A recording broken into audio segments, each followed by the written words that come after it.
Well, my name is Steve Herman, and my interest in this issue goes back many, many years to the early 60s when I found Forest Service personnel putting up a fence on National Forest south of Mono Lake in the Glass Mountain Range of eastern California. And I became quite enraged and went to the forest ranger and said, I am interested in the extent to which public servants will go to serve private interests. And he called my boss, and my boss called me and said, apologize or you're fired. I didn't quite apologize, but I might have come fairly close to it. My talk is a little bit haywire because I assumed from the program that I would follow Andy Kerr. That's not the case, so I was going to point out that Andy's a very hard act to follow. That still is true. I was also going to point out that I was very happy that he has overcome his pathological shyness that afflicted him for so many years. Well, I want to begin by telling all of you about Andy's relatively new book, Oregon Desert Guide. It says on the cover that it describes 70 hikes in Oregon. In fact, it describes 71 hikes and a hell of a lot more. The book is dedicated to Denzel Ferguson, who was a dear friend of mine and an ally. We started working on grazing at Malheur National Wildlife Refuge in the early 70s. And I only wish that we hadn't lost him in December of 1998 and that he could be here in this room with so many like minds. He, with his wife Nancy, wrote the book Sacred Cows at the Public Trough, which I'm sure many of you are familiar with. And he was a wonderful person. He did not like to be called an activist, but in many ways he was the essence of activism. In this wonderful book, which Andy dedicates to the memory of Denzel, he also says that David Brower is the greatest living conservationist. That's no longer true because David Brower, as you know, died a few weeks ago. But he certainly is the greatest conservationist in memory. And I have had the good fortune over my life to sort of rub elbows with him a couple of times. The most recent major time was when I went with him and a group of people to Glen Canyon when the waters were rising. And there was a Life magazine writer, photographer team along. And I got to witness Brower at sort of his apogee in a lot of respects. But my first contact with Brower came in 1961 when I was working as a forest entomologist in Tuolumne Meadows, which is the high part of Yosemite National Park. At that time, the Forest Service and Park Service were working to control, in quotes, a native insect called the Lodgepole pine needle miner, and they had the Sierra Club as an ally in that, at least part of the Sierra Club. This was a native insect that had been discovered by John Muir, and which, to even the least educated observer, had a very important part in the forest ecosystem functioning.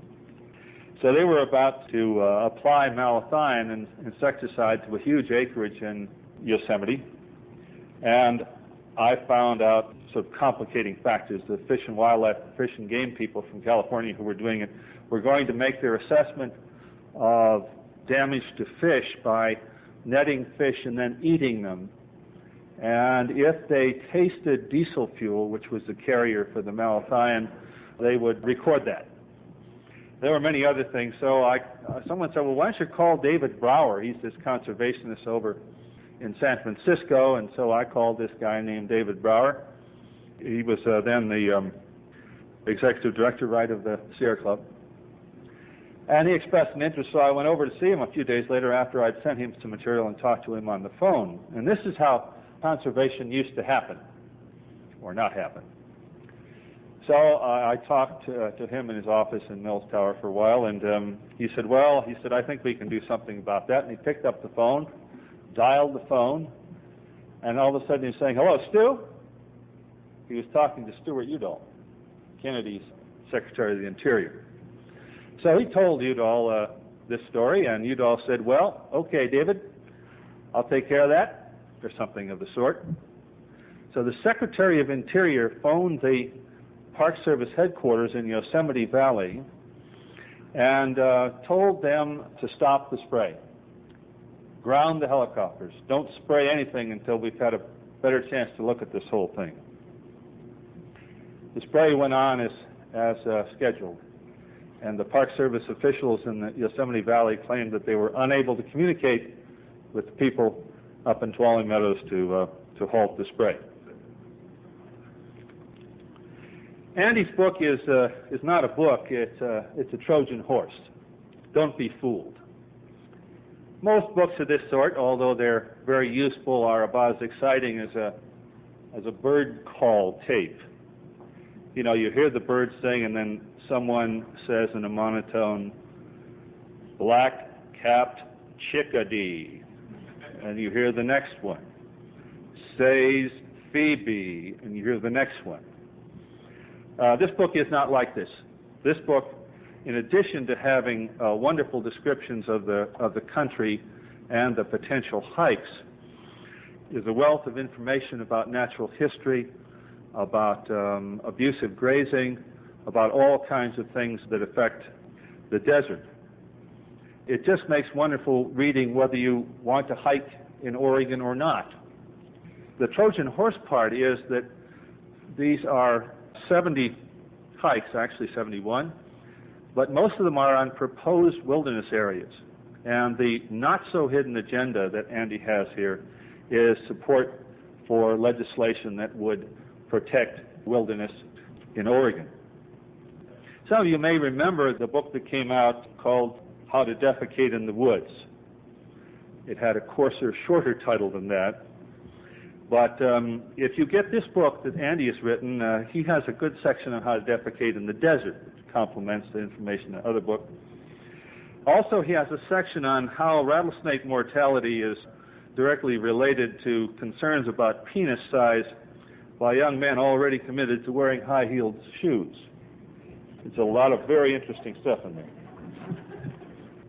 Mark talked about Lewis and Clark and sage grouse, but he didn't mention, I think, that Lewis and Clark actually sent at least 2 sage hens to Thomas Jefferson, who was, of course, their sponsor, and a pronghorn. And I've never followed up on that, but I am convinced from what I've heard from scholars that they all made it. So Jefferson presumably had them at his mansion for some time. Now, I don't want to risk being positive today. I would not want to be known as a person who was positive. It would certainly contradict the rest of my short life. But I do have some information here that may be interpreted that way.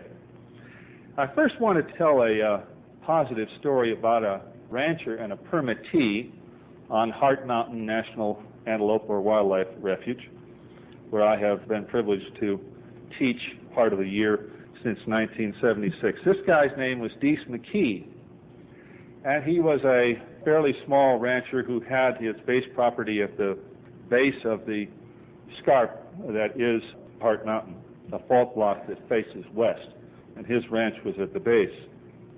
The first story I heard about him was that someone went out to visit him, a Fish and Wildlife Service, a range con, as a matter of fact, knocked on the door, and Mrs. McKee came to the door, and the range con said, is Deese around?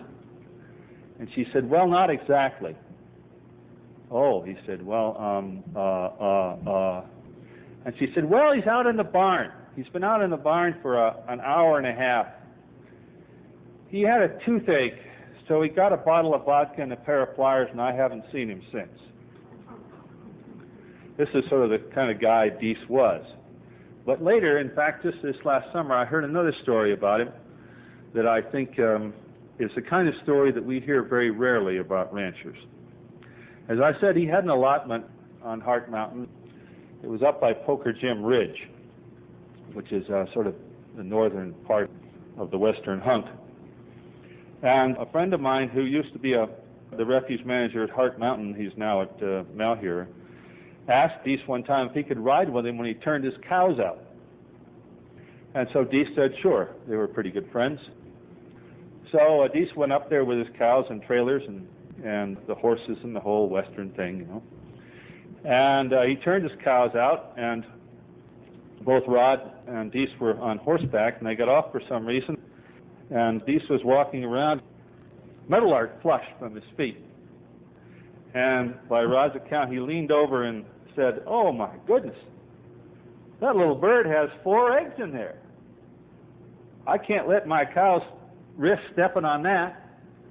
So he rounded up all his cows, put them back in the trailers, and took them back down to his ranch, and brought them up 2 weeks later and turned them out.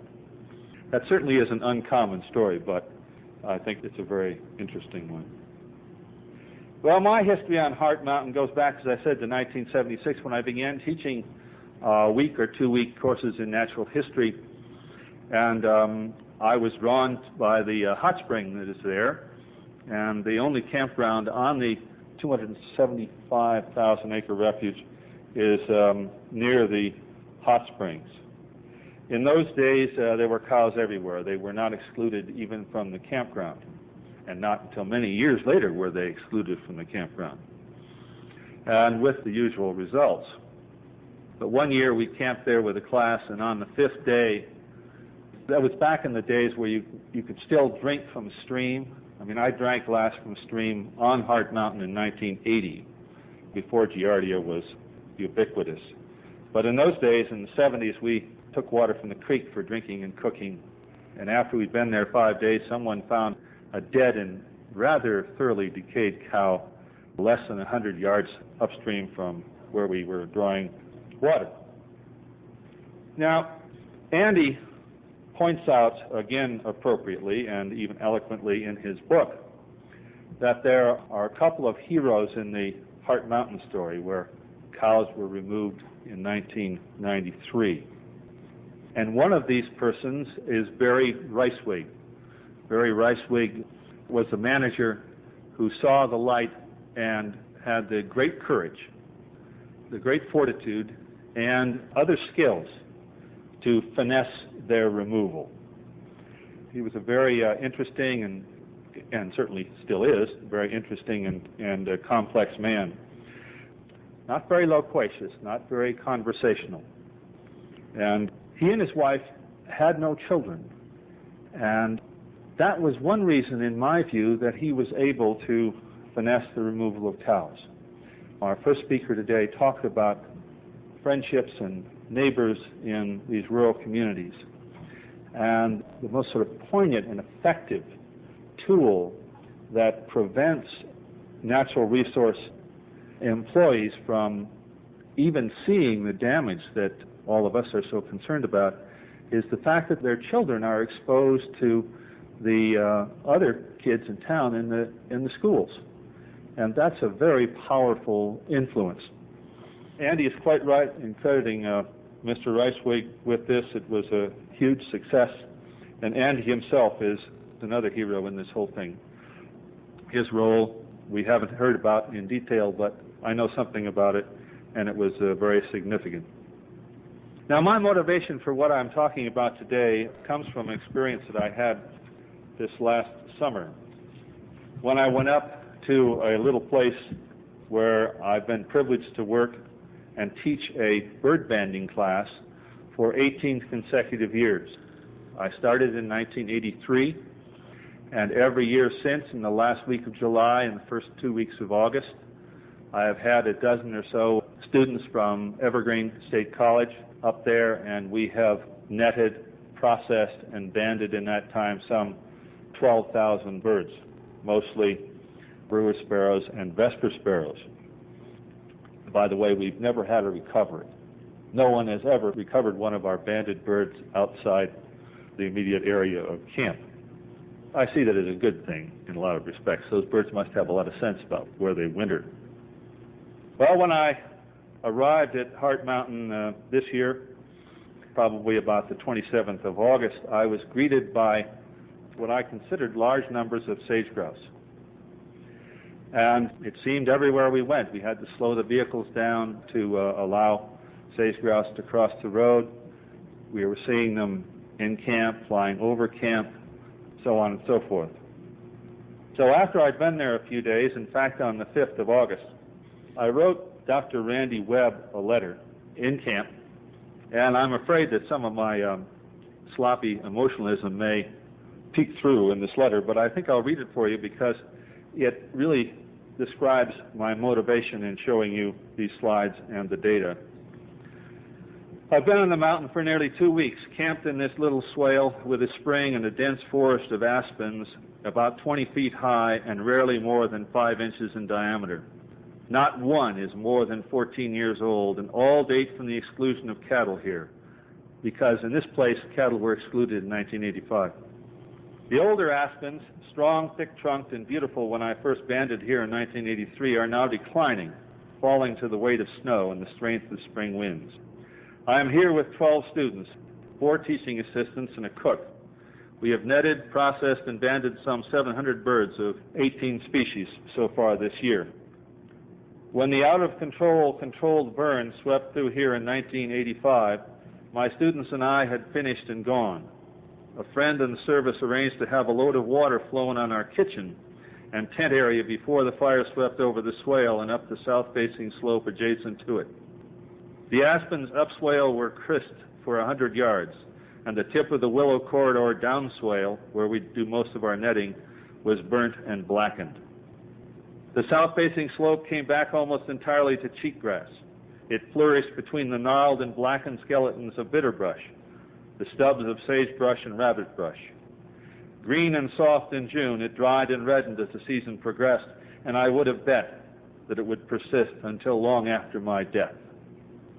The north-facing slope, cupped and protected under a rock outcropping, was alive with fresh native grasses the year after the fire. Now, even in this driest of years, it retains some greenness, and even a patch of silver sagegrass that we thought was gone has regained most of its pre-fire size. And now the south-facing slope is a garden of native grasses and shrubs where cheatgrass was before. The rabbitbrush, which sprouts from stumps, was the first native to recover. The sagebrush reseeded from some adjacent source. Few bitterbrush shrubs have returned, and the 15-year-old skeletons of the original bitterbrush have changed little. Some cheatgrass remains, but it is diminishing and may soon be relatively hard to find. A near miracle, according to what the gospel states. And the mountain is awash with sage-grouse, a relative term, I suppose, but certainly the best I have. I have seen more sage-grouse in the past 2 weeks than I have in the last several years, probably 6 or 8 years. There was a year, probably 1996 or 97, when I neither saw nor had reported to me a single grouse. There were many years in the 90s when fewer than a dozen were tallied in our 3 weeks here. We saw a hen at the main road below camp as we drove in on the 25th. My dog flushed 3 birds over the nets the following day. 19 were seen nearby on the 27th. And on the 30th, the student came back with a report of 80 seen on an afternoon walk. The next day, my dog flushed 17 in a bunch when we went for our morning walk below camp. On the 31st, 11 flew ridge to ridge at 0810 above camp, and I saw 14 in a meadow 4 miles from camp coming back from town 3 days ago. My students saw 8 near the head of DeCarmo Canyon yesterday. How is all this quantified? Don't know. I asked the Refuge personnel, and the first one says, on a positive note, we do know that 90% of the roosters were something or other. I couldn't catch the rest of it. Then he says he hasn't crunched the numbers yet. Mumbles something like, we knew all the time sage-grouse could bounce back in a couple of years, and changes the subject. The second pleads the same thing. Neither says how a figure might be confected. But Prest admits to the relatively high numbers and attributes them to a really good reproductive season last year and a pretty good one this year. End of conversation. As I do every year, I also ask about pronghorns. The answer comes back before the question is out of my mouth. The antelope have had their best year since 1992. On the north end, there were 54 fawns per 100 does. On the south end, 50 per 100. And if we took out the does too young to reproduce, the figure would be even higher. And the bighorn data follow. Volunteered, 50 lambs per 100 ewes. Very good. If there is some quantitative data demonstrating sage-grouse recovery, the news should be trumpeted from the highest outcropping, sung in every newspaper, in part because it is apparently unique in the range of the species, perhaps especially because it follows the removal of cattle from an area that is now the largest contiguous or near contiguous acreage of livestock-free sage-grouse habitat in the world. And in the end, I am not much better than the worst of the biostitutes. The unspoken agreement is that I will keep my mouth shut and they will let me teach here. Let me camp here in my own little enclave 3 weeks of the year. Let me watch various forces rob this sacred place of the last of its wildness.